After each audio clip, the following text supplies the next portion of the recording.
Hello everyone.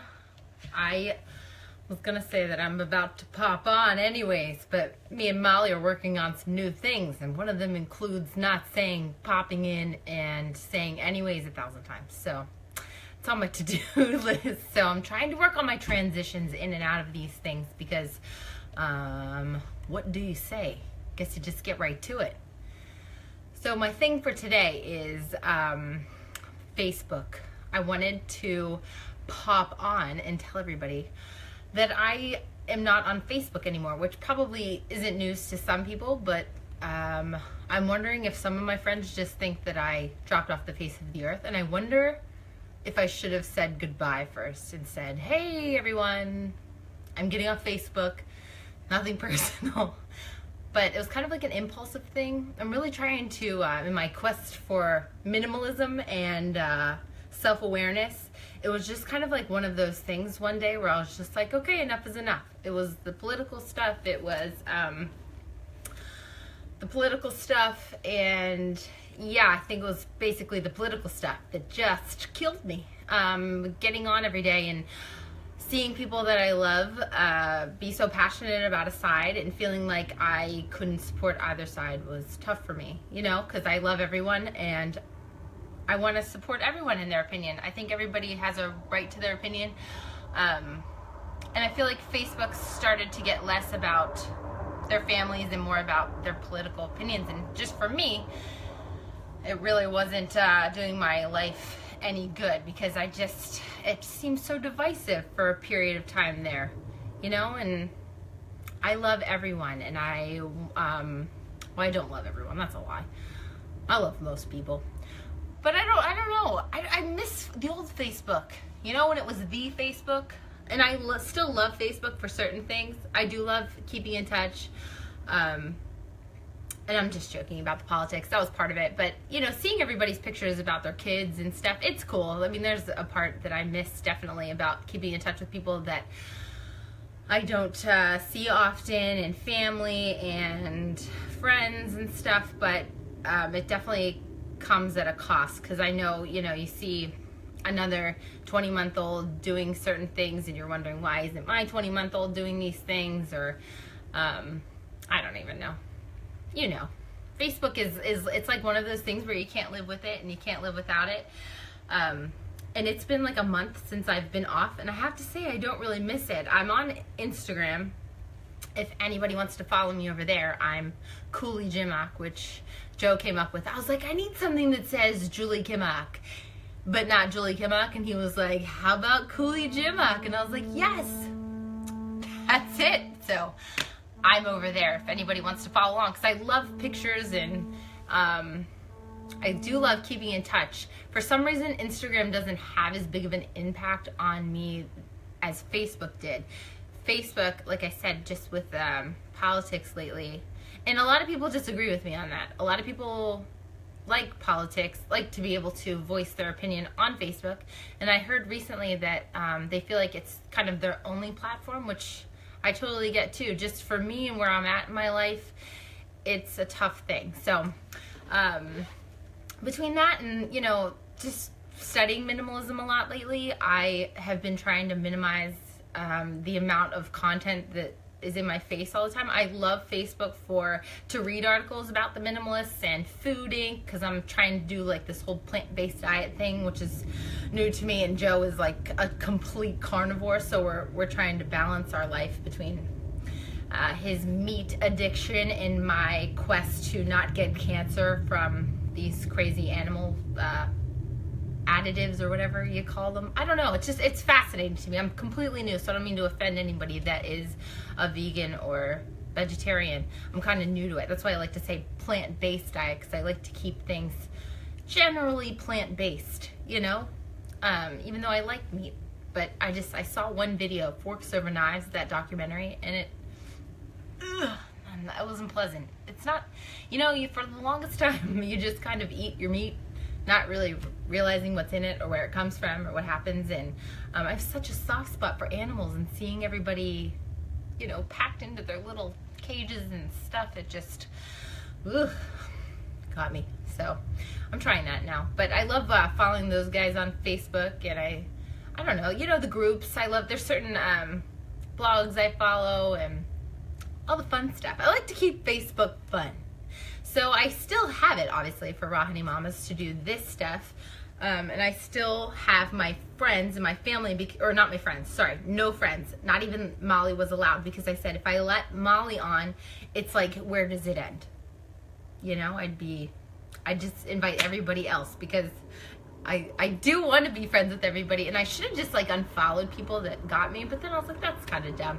I just wanted to get off of it. So, you know, I was listening to this podcast earlier today, The Good Life, and I forget who he was interviewing, but he was talking about how we are so addicted to our phones these days. Food Inc. is a good documentary too. I saw that one. Crazy, right? I know, it's, ugh. Lindsay, you're not plant-based, are you? But it gets you. I don't know. I'm not like 100% on one side, but I still, it makes me think twice. Let's just say that before I eat stuff. And so it's not like I made any radical changes in my life, but yeah, it's good. Food Inc. is good. Forks Over Knives is good. And if you haven't seen it, if you live in some sort of hole, the minimalism. 80-20. Yeah, Lindsay and I went to 80-20 with some friends. It's a burger place and it's really good. Yeah, I know. See? Anyways, I won't get into it. I don't want to offend any vegetarians that are like hardcore about it, but I'm trying to like back off a little bit from it all. But if we did go to 80-20, I might have to indulge in a burger because they're really good over there. If you guys live in the greater Hampton Roads, Norfolk, Virginia Beach area, 80-20 and get so good. What was I going with this? Facebook. Yeah, so I miss it. I do miss it. I miss my friends.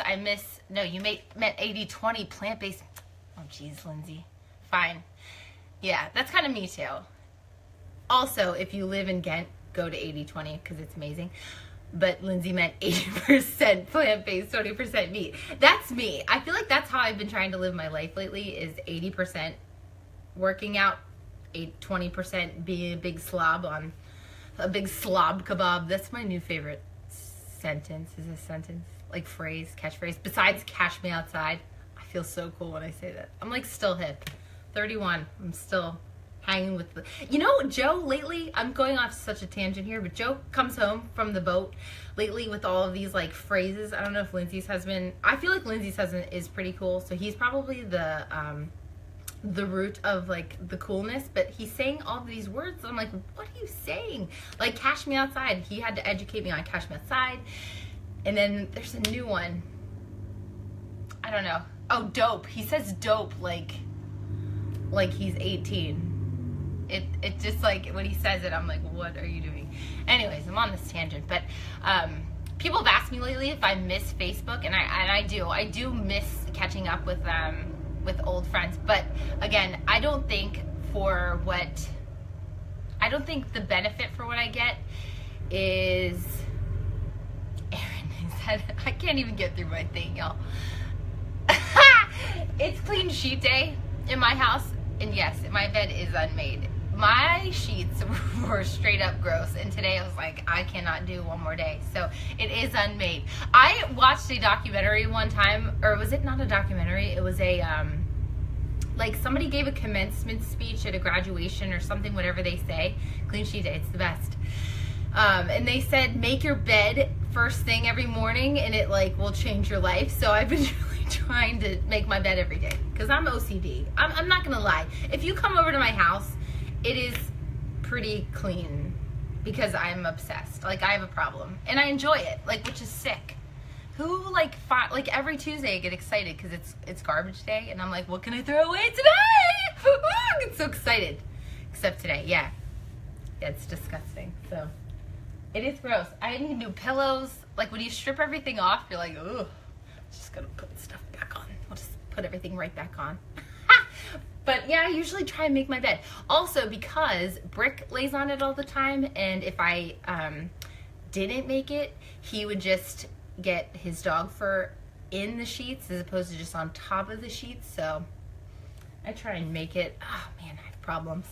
The dog shouldn't even be allowed on the bed, but we've started this thing when we first got him, and I regret it every second of every day I'm in bed, but because he lays at my feet and takes up so much room. But I don't know. How do y'all feel about Facebook?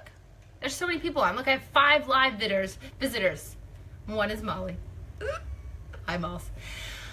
I don't know. I go back and forth. I'm like, should I get back on and just refriend everybody? And then I'm like, no, people are going to think I'm nuts. Because honestly, in the last 3 years, I've probably gotten on and off Facebook. I'm like, nah, and I'll get off. And then I get back on. I'm like, please be my friend again. And then I get off. You guys, I'm just going to turn this into a bed making thing. Maybe I should start making my bed. I saw your bed was made in the last post, so I made my bed. See, I'm changing lives. No, I'm telling you, Google it. There's this guy, I swear he's like in the military. He said something about the importance of making your bed every day. It gets you off on the right. See, Erin, stay off. See, I'm with you, girl. Stay off, because it's not, the benefit doesn't outweigh the cost, I don't think. I really don't think so either.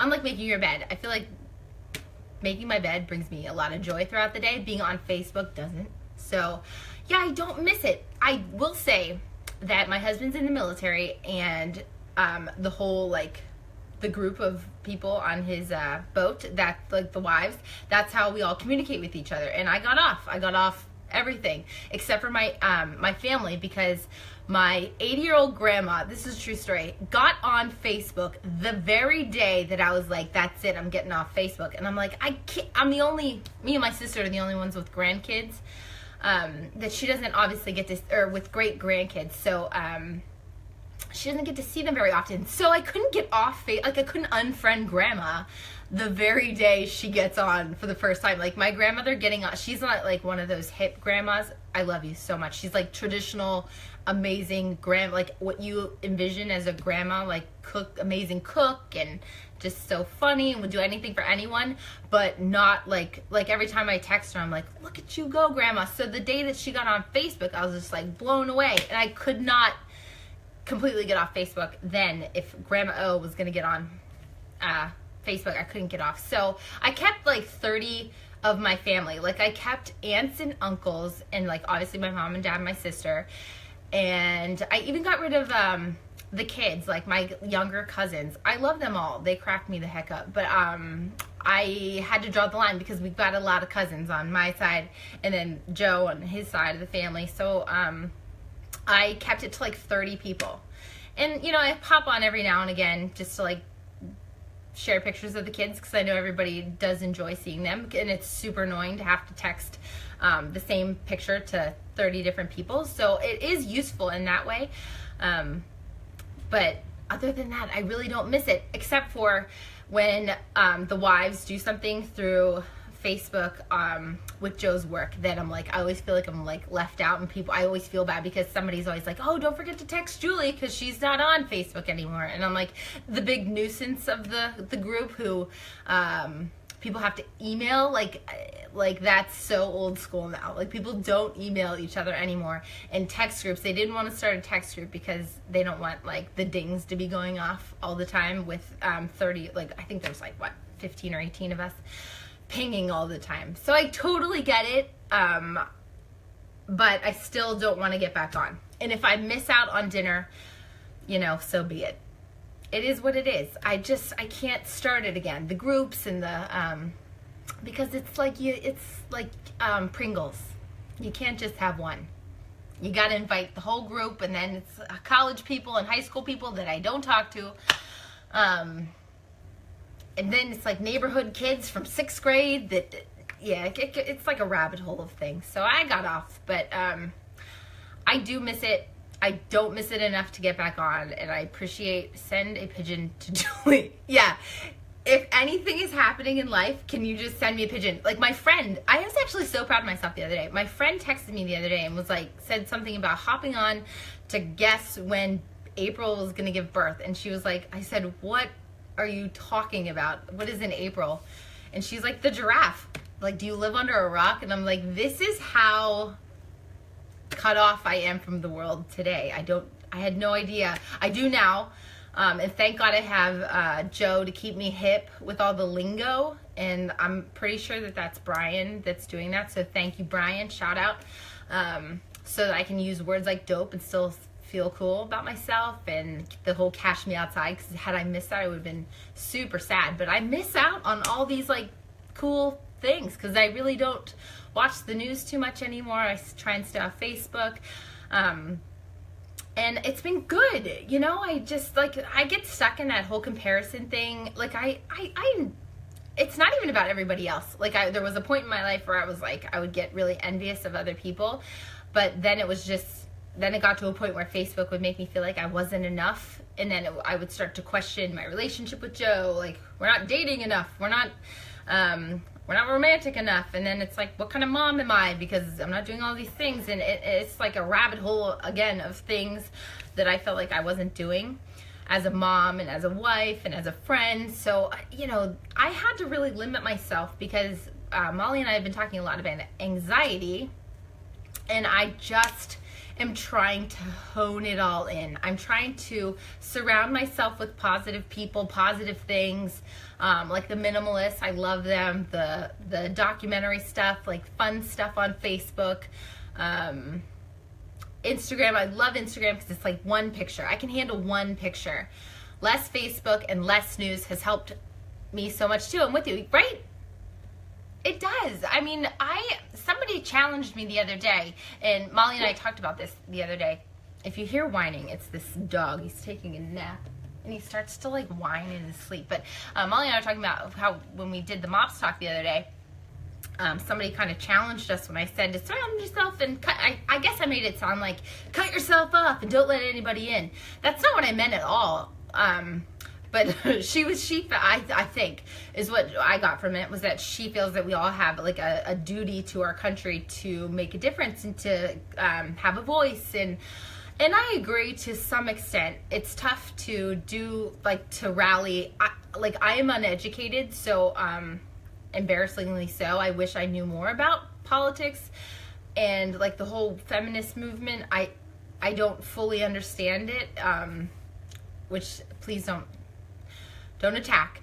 I'm kind of like naive, I guess, when it comes to all of those things, and especially because my husband's in the military, I try and keep my rose-colored glasses on as much as I can, because it's easy for, I think, military spouses, I'll speak for me and the friends that I know, it's like it's easy to hear one bad thing and start to let your anxiety build, because, you know, we live in one of the largest Navy duty stations, and, you know, they have a dangerous job, and you know, when you hear stuff that we're not getting along with Russia or North Korea, it wears on me. Like, that kind of stuff, just like, I think about those things and I worry. So I've really had to cut the news out for that reason. And I stand by that decision. I don't feel at this point in time that I have the time or energy to devote to I don't know exactly what I could be doing, and I don't think I could be doing anything right now because I have a 3-year-old and a 1.5-year-old and a dog, and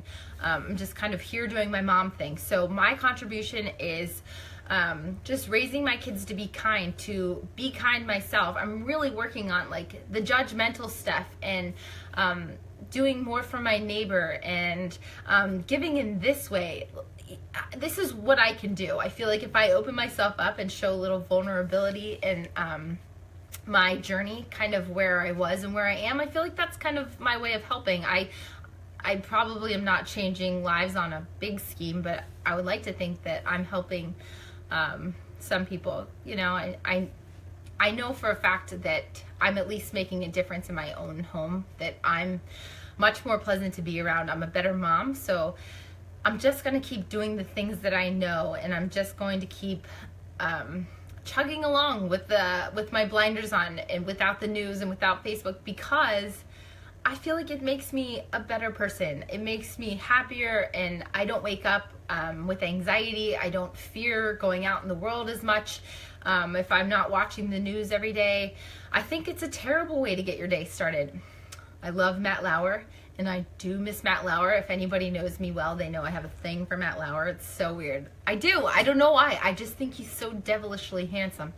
So I miss seeing his handsome face every day, but I think it's terrible to start your day with like the news and all that's going on in the world, because it's usually bad. So I've cut it off, and we're watching Daniel Tiger, and I've got, you know, his songs in my head, and I like his songs, and they make me feel good, and the kids are happy and running around, and I just start my day in a better space. So it's been good for me. I mean, I can never say do it, because it's for everybody, but I think it's, if you struggle with anxiety like I did, or struggle with just being in a good headspace, especially with your kids, I think it's a good place to start. I think Facebook kind of has this way of bringing you down, and like I said, I love that everybody has an opinion, and I love that there are people out there that are so passionate about a side and about the important things that are going on in the world. I think we need more people like that. But I hope, my hope is that we can just start listening to understand people and stop listening to respond, because I feel like that is something that I've done for so long. You know, you take in information, like somebody will tell me their name, and I'm so busy trying to figure out to remember my own name that I don't even hear what they say. And it's like, dear Lord, woman, you've been Julie for almost 32 years now. I don't know why when somebody greets me and they tell me their name, why I can't focus. It goes right in one ear and out the other, so that I remember to communicate to them that I'm Julie. It's like I've never forgotten in 31 years, but you know, there'll be a day and it'll be somebody important. So I'm bad with names. I'm bad at like listening to understand. I'm bad at listening to hear, and I'm trying to get so much better at it. I'm trying to take that judgment wall down and just listen and hear people, because everybody has good points, and somebody said yesterday on the Good Life Project podcast that we all have a truth, we all have a seat at the table, and what's true for me may not be true for others, and my story doesn't always match up with somebody else's. So for me to think that everybody's going to think just like me is kind of silly. So I love to hear other people's perspective. I love to understand why. I mean, my husband's political views are different than my own. And it was a challenge during the debates and stuff to listen to him. But at the end, you really have to listen and understand where he is coming from. He comes from a completely different world than I do, being in the military and being around, different people all the time like that. So I've been really trying to work on it, and I guess that's my hope for the world, is that, you know, they can start to listen and hear each other, rather than, you know, when somebody introduces their name, listen and like breathe it in so that you don't forget next time. But you know, none of us are perfect. That's like one thing I'm gonna work on, listening to understand and hear, because you know, it's important these days. So I don't know. How are you guys all today? Less Facebook and less news. I read that one. Linz, love you. Changed mine. You do it every day. Aw, balls. You change my life every day. I'm telling you, I have like the best group of friends. And that's the thing.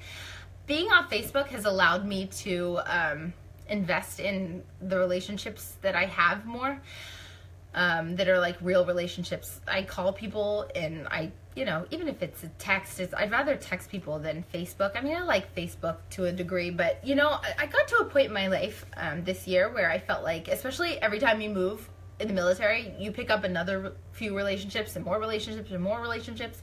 And so after being in this life for 5 years, I had tons of tiny relationships, and I love them all. And I wish I had enough time in my day to devote to each and every one of them, but I don't. So I'm really trying to just be present with the people that are in my life now, and if we happen to cross paths again at a later point in time, then I really hope that they'll understand kind of where I was coming from with the whole Facebook thing. But I know I probably am gonna lose friends from getting off and not saying goodbye. I should have said goodbye, because I would be the same way. Like I had a friend call me out on it and say, why did you unfriend me? And I'm like, oh my gosh, I did unfriend you. I mean, you got me on that one, but I've unfriended everyone. Does that make you feel any better? I don't think it did. She was like kind of upset, and I'm like, I'm trying to defend myself as to why I got off Facebook and why I didn't. I should have told people, but I didn't. I don't know. I guess if I could do it all over again, I would do that. I would go back and I would, you know, send a big farewell and say, here's my number, call me if you want to hang out. Even though I don't have a lot of time for that stuff either these days. Like Lindsay the other day was like, hey, come over. And I was like, yeah, sure, what time? And she was like, for The Bachelor. Like, I can't come out at 8 o'clock at night. Are you crazy? I'm in bed. I'm in bed at 8 o'clock at night. Dude, you're Rob Bell right now. Yeah, that good. Yeah, probably not that good. You're so sweet. I'm telling you. Molly's like my mom. She has to say nice things like that. Because she is my person. Like I said, you're my person. You have to say things like that. But I'm going to go because it's 4:54, which means my kids, I cannot believe they're still sleeping. But I dragged them around all over Carnation today. Is that a word? Carnation? All over town. I try and sound way smarter than I really am. I'm like an emotionally intelligent person. That's what I like to tell myself. But intellectually, book smarts is not my thing. So my vocab is just like not so good. But we went to go pick up our minivan. I've been driving around this Tahoe all week long. It's like this 2016 Tahoe, and I've like felt like such a badass in it. I had a hard time getting up in it. I'm not short, but it's huge, and trying to get the kids in their buckles has been a real pain in the rear. But it was cool to like take off the mom hat for a minute and drive the Tahoe, because it was a beast of a car, and it was, oh, I'm dying again. And it was cool, but I had the minivan back. We got the minivan back, and we ran some errands, and, you know, the kids only went down at 3. So they're exhausted. They're starting to melt down on my mission for t-shirts today. Like at 2 o'clock, the kids are supposed to be in bed at 1:30, but at 2 o'clock, I was like, I must go get new t-shirts for Joe because he has holes in all of his work t-shirts, and I am so sick and tired of looking at his armpit hair at the dining room table. Grosses me out. So I made it my mission today, even after the whole let's go pick up my mom vehicle again, to go and waste time at the store picking up these t-shirts because of the arm hair, the armpit hair. He's gonna love them. I'm throwing them all out. I don't care what he says. He probably would wear those t-shirts until he died, until there was shreds of yarn or fabric left, and I just can't let that happen. You know, I love them too much. So, anyways, I'm going to go wake them up, because if I don't wake them up now, we'll never get to sleep tonight. And that's that. So, time to put the mom hat back on. I hope y'all have a great day. Bye, Malls. Hi, Aunt Mary. Oh, my Aunt Mary's on. And I miss my family.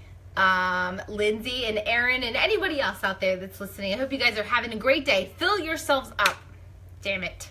Get off Facebook for just a few days. See how you feel. Don't make any big commitments like I did.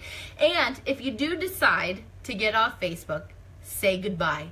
Tell people why you're getting off and say goodbye. And tell them it's nothing personal. Don't make the same mistake I did. Then you'll have people hunting you down, asking you why the hell you unfriended people.